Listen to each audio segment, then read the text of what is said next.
Next on the Best of Idaho Life, he breathes, his heart beats, and boy does he ever complain.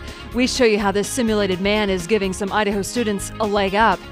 Also, Mr. Bunyon is taking a tumble. Well, I'm gonna think that this is about the 5th time now. See how one company's mascot is the target of a lot of pranks. Plus, avoiding rush hour headaches by taking the kayak to work. And a love story 50 years in the making. You're nervous as a schoolgirl. I know I am. I know it. We update 2 lovebirds who landed back in each other's arms after being apart for 5 decades. Those stories are straight ahead. Join us for a lighter look at the people and places in the Gem State. Idaho's News Channel 7 brings you the best of Idaho life. Thanks for joining us again this week. I'm Scott Conklin. It's hard to find people who will volunteer as patients for inexperienced medical students, but not at the College of Southern Idaho in Twin Falls. They have a man who's always ready and willing to go under the knife. Reporter Brian Holmes shows us how students are getting real-life experience from a fake patient. We want to give him a milligram epi. In the paramedic program at the College of Southern Idaho, Clear, everybody's clear, shot. they spend hours working with dummies. So you just have to use your imagination. But their latest dummy is a whole lot smarter than what they're used to. With this guy, it's a lot more believable. His lungs breathe, his heart beats, It's got a good beat. his tongue swells, and he's not afraid to tell you where it hurts. Yes, I'm quite nauseous. Your very own hypochondriac. It's the latest in medical make-believe. Just slide that in there. His official title is Sim Man, or Simulation Man. What SimMan simulates, with the aid of computer software, are all the ailments that these students will one day have to solve. He lives to be ill and to be put into cardiac arrest and all these weird things. And his reactions are just as real. Let's say the student says, I'd like to give a milligram of atropine. Well, atropine for you or I would make our heart rate climb, right? Well, his will too. Not bad for a $30,000 patient that's just out of the box. He came in boxes, yeah. So the whole purpose is to have some place where students can practice Exactly, and not hurt anybody. exactly. We call him Homer. And in his career at CSI, Homer SimMan will die 1,000 deaths. Over and over and over and over. There's no limit, honestly. You can just, but the beauty is you turn him back on, he's back to life. And telling you all about it. I feel really bad. At one point, he says, Nurse, I'm really hungry, and isn't it time for my sponge bath? Go away. Nothing about it. I need to see a lawyer, anything like that. Not yet, but that might be a good one. I like that. Yeah, we could program that for fall. He's a fraction of the cost of a litigation, or one litigation. Isn't it time for a sponge bath? Talk about demanding. Gordy Cox says CSI hopes to get grants to add an entire sim family in the coming years. Plans are also on the table to build a simulation lab on campus similar to those at Harvard and Stanford universities. Well, it's a dream come true for anglers every year when Idaho Fish and Game releases hundreds of fish in the Boise River. One November, reporter John Miller was hot on the trail and the tail of a big steelhead release. Is it by coincidence or consistency that every time we take the cameras to the river, we run into Alan Hume? So you're out here gonna land another lunker, huh? I'm gonna try. Just like back in July when he reeled in a giant salmon. Yeah, so far I get pretty lucky. Yeah. And as luck would have it, Alan had an extra rod and, As luck would have it. I had my license. And though some would call it beyond the bounds of fair play, I want a steelhead. I don't care what it takes. Where's the truck? You guys are the most popular guys around all the rivers today, huh? Yeah, they're about 7-pounders, 5 to 7 pound fish. So these are good fish for people. Oh, yeah, it'll be fun. They're beautiful fish. What's that one go right there? 5, 6 pounds. Not a bad fish, huh? Yeah. hatchery manager Rick Alsager knows all there is to know about catching steelhead. Last year I talked to a guy, he was catching them on a blue fox lure. Which, as luck would have it, was the lure on my line. Feel the power. You see a steelhead tag, some stout line. Oh, that's a money cast right there. And a medium to heavy rod. That's some pretty good luck. And some good luck. Which I apparently didn't have because... Oh no, I think I lost your... Oh no! Oh yes, a broken line. Suffice it to say, somewhere in that river there are 150 steelhead, and now Alan Hume's prized blue fox lure, all for the taking. Sorry, man. Well, good luck. To legally catch a steelhead, you'll need an Idaho fishing license, which costs nearly $26. They're pretty commonplace now, but not too long ago, those U-Scan self-checkout machines were a novelty at one Boise grocery store. The Albertson store on Broadway introduced the devices after remodeling back in 1998. Just before the store's big reopening, our John Miller decided to literally check out the story. At the new Albertsons, they've got everything. A coffee bar, even got cup holders in the carts. And if you don't like that cart, This is the short box version. Absolutely. It's kind of like the pickup truck with the short box. it's a brand new shopping philosophy. Grab it and go. Grab everything from bottled water to octopus. So it's not like I'd ever want frog legs, but if I did, You could get them here. you got them. And when we get it all together, we can get it out quick. That's right. Check it out. With the U-Scan, you can be your own cashier. Please scan your first item and place it in the bag. Okay. You're looking for your barcode and you're just going to scan it across the scanner. I always wanted to Place try the this. item in the bag. Look at that. You put it right in the bag? Correct? Okay. Then we got the noodles. And then we have bananas. Correct. No barcode. That's why they have an overhead camera. Because there is always a cashier on duty. Who sees the bananas, enters a code, So 51 cents worth of bananas, all Right. told, right? and sorry, boys and girls, If you're going to buy the wine, the system's going to stop you and ask you for ID. Please show your ID to the cashier now. I'm old. and let's say I make a mistake. Of course, an honest mistake. And I put the soap in the bag without paying. Please remove the last item from the bag and scan it before placing it in the bag. Busted. Okay, I'm done. Of course, you don't have to be your own cashier, It's an additional service. It's another option for the customers. but if you can make the change, Please take your receipt. you can check it out yourself. And that's it. You're all set to go. Probably just a matter of days for humans literally check out of grocery stores altogether. Nowadays, you can find those self-checkout stands at many grocery stores throughout Boise.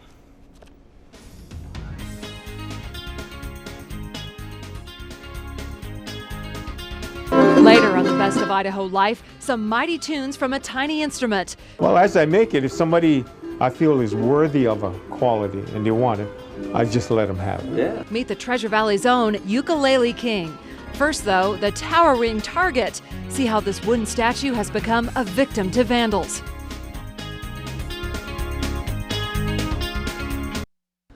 Welcome back. Here at Idaho Life, we've followed the legend of John Bunyon for years. No, not Paul Bunyon, but a local, lesser-known legend standing tall over Boise.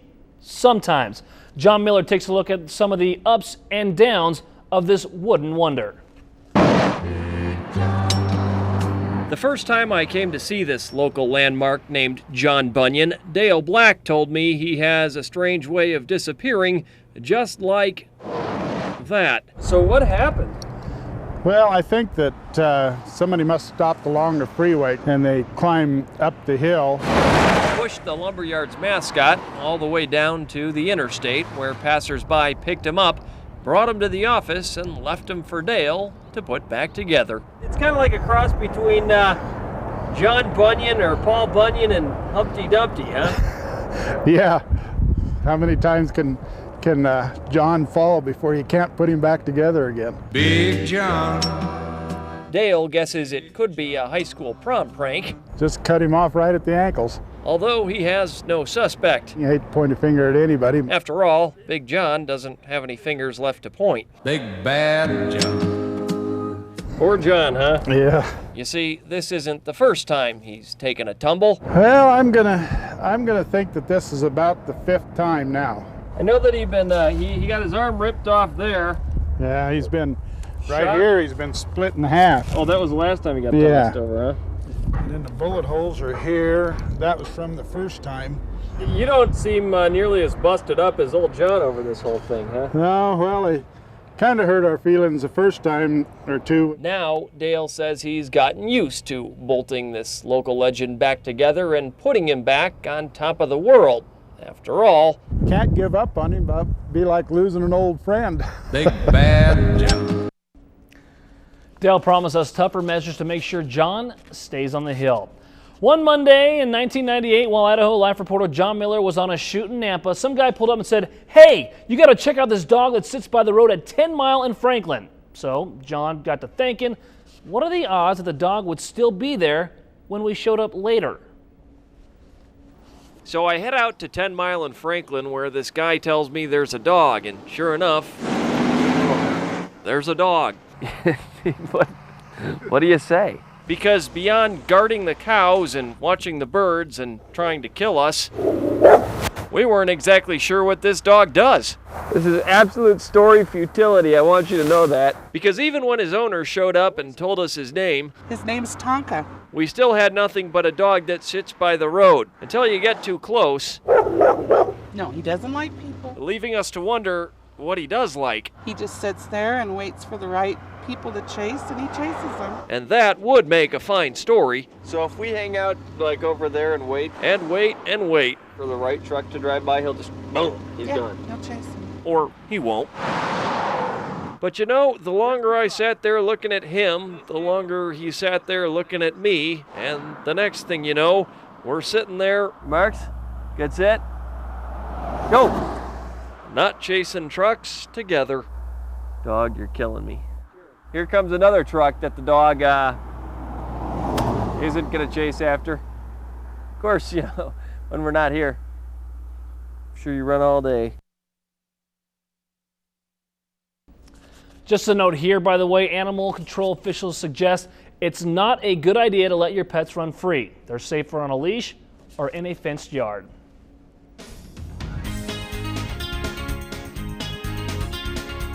Still to come, this guy is up a creek when it comes to the morning commute. Last year I built almost 200 ukuleles. We meet a Treasure Valley music maker who gives away his tunes in more ways than one. You're watching the best of Idaho Life. Welcome back to the best of Idaho Life. Leonard Young isn't your ordinary artist. You'll find him hard at work all hours of the day, but Leonard's not in it for the money. He's in it for the music and the Hawaiian culture that multiplies with all the ukuleles he cuts out and all the friends he finds to play them. As our John Miller found out, Leonard has a whole lot of friends. Leonard Young's garage is kind of a special place. Absolutely. You never know who's going to show up. Or when. Whenever, huh? Yeah, whenever. We always get together. Yeah. There's Herbie and Marcus and Carrie, and over in the corner, Uncle Willie. Uncle Willie. All wise to the ways Leonard's handcrafted Hawaiian ukuleles can bring the family together. Ukulele, in Hawaiian translation, is uku is a flea. Right. A lele means jumping. The Hawaiian people were big people, and the other instruments were very little, and as they played it like this, it would be all over the body, so they gave it the name, Jumping Flea. Right. The fleas were certainly jumping this day, thanks to Leonard.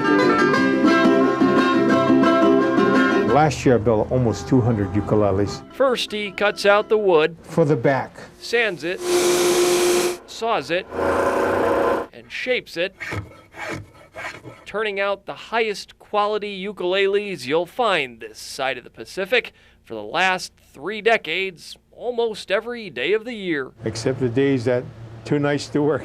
Yeah. Or when the family shows up and the fleas start jumping. Is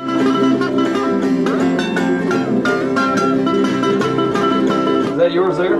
Yeah, well this, I don't really have one because I make like 200 of them. Yeah. Well, as I make it, if somebody I feel is worthy of a quality and they want it, I just let them have it. Yeah. You see, Leonard really has no choice. Otherwise, I'd have 200 ukuleles.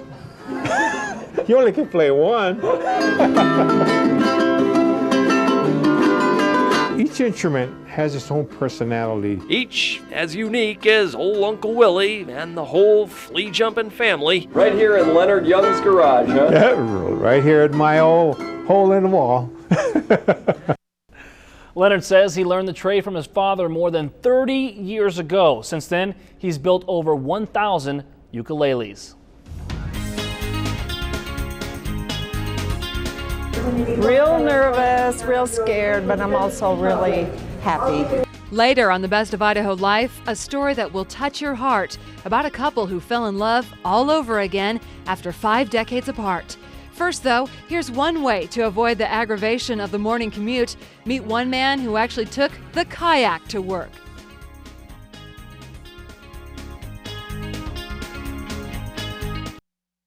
Welcome back. The morning commute can be a bumper-to-bumper blockade, and with cars clogging up roads all over the valley, you may want to think about alternative transportation. Paul Faulkner has hit a fork in the road, and as John Miller explains, it's landed him up the river.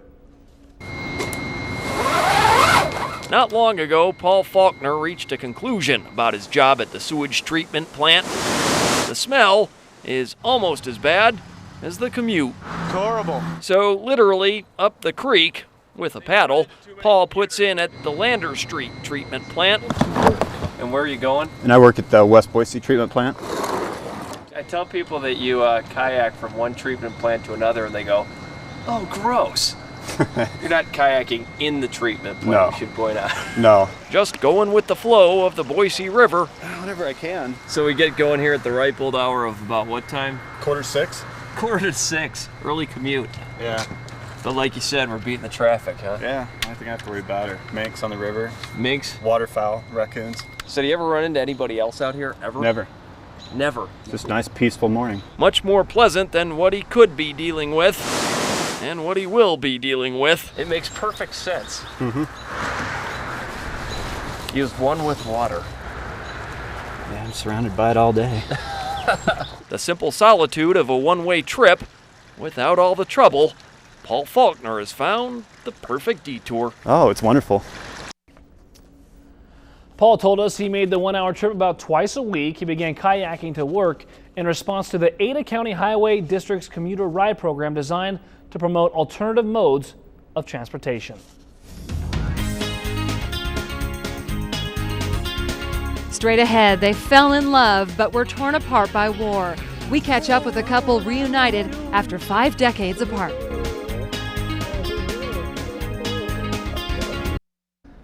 Welcome back. The girl who marries her teenage sweetheart. It always makes for a good story, especially when the sweethearts have been apart for a half-century. Sound too good to be true?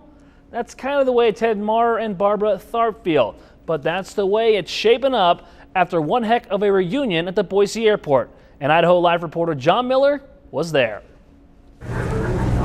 It's only 20 minutes, John. 20 minutes? 20 minutes. What are you thinking right now? I'm real nervous, real scared, but I'm also really happy. Barbara Tharp is happy to be picking up her sweetheart. I think it's gate 20. She'll be looking for this man, Ted Maurer. It's an old photograph, but it's the most recent in Barbara's photo album. So what's your last memory of this guy? Of him leaving me in the middle of the night during the war. During the war? Yeah. World War II. World War II. Of course, the war changed many lives and many relationships. 15-year-old Barbara and Ted, an Air Force sergeant at Gowan Field, were suddenly torn apart when he was transferred across the country in 1945. How much have you seen him since then? None. I hadn't heard a word in 52 years. Not until he called a few months ago. Not until they set up this reunion. Not until now. Is that his plane? I'm really excited. What are you going to do here in a couple minutes? I'm going to just love him. You're nervous as a schoolgirl. I know I am. I know it. He's coming. He's coming. Ted! Ted, how you doing? How you doing? How's it doing? Good to see you. You look like $1,000,000. I do. And after 50 years, they both feel like $1,000,000. I was about this far off the seat the whole way. It was great. Because while times change and old photos fade, sometimes old feelings never do. Yeah. God, I love you. I love you. Oh. Ted says he decided to call one night while he was watching old films from the war. He and Barbara, got married about 5 months after our story, and on Valentine's Day, of 1998, and they've been together ever since. Barbara says it's been a delightful relationship and was absolutely worth the wait. She says she's not going to let him go after all these years. Well, you can be a part of Idaho Life. Is there a classic story you'd love to see again, or do you know of a story that we should cover? All you got to do is send an email to the address on your screen.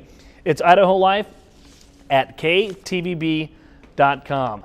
That'll do it for now. Thank you for joining us. We'll see you again next week as we look at more of the best of Idaho life. Cue the nice guitar-y music. It's a half-brained idea, but we're going to give it a shot. Don't worry, it's a rental. It's got a good beat. A wedding. At Walmart. That's right. What makes a good fishing spot here? Nothing.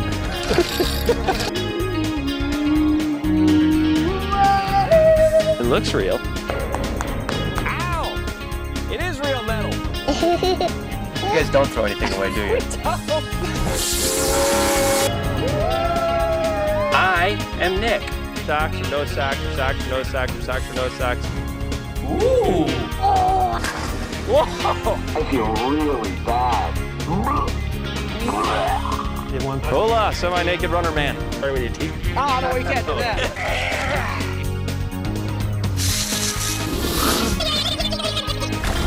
Oh, man.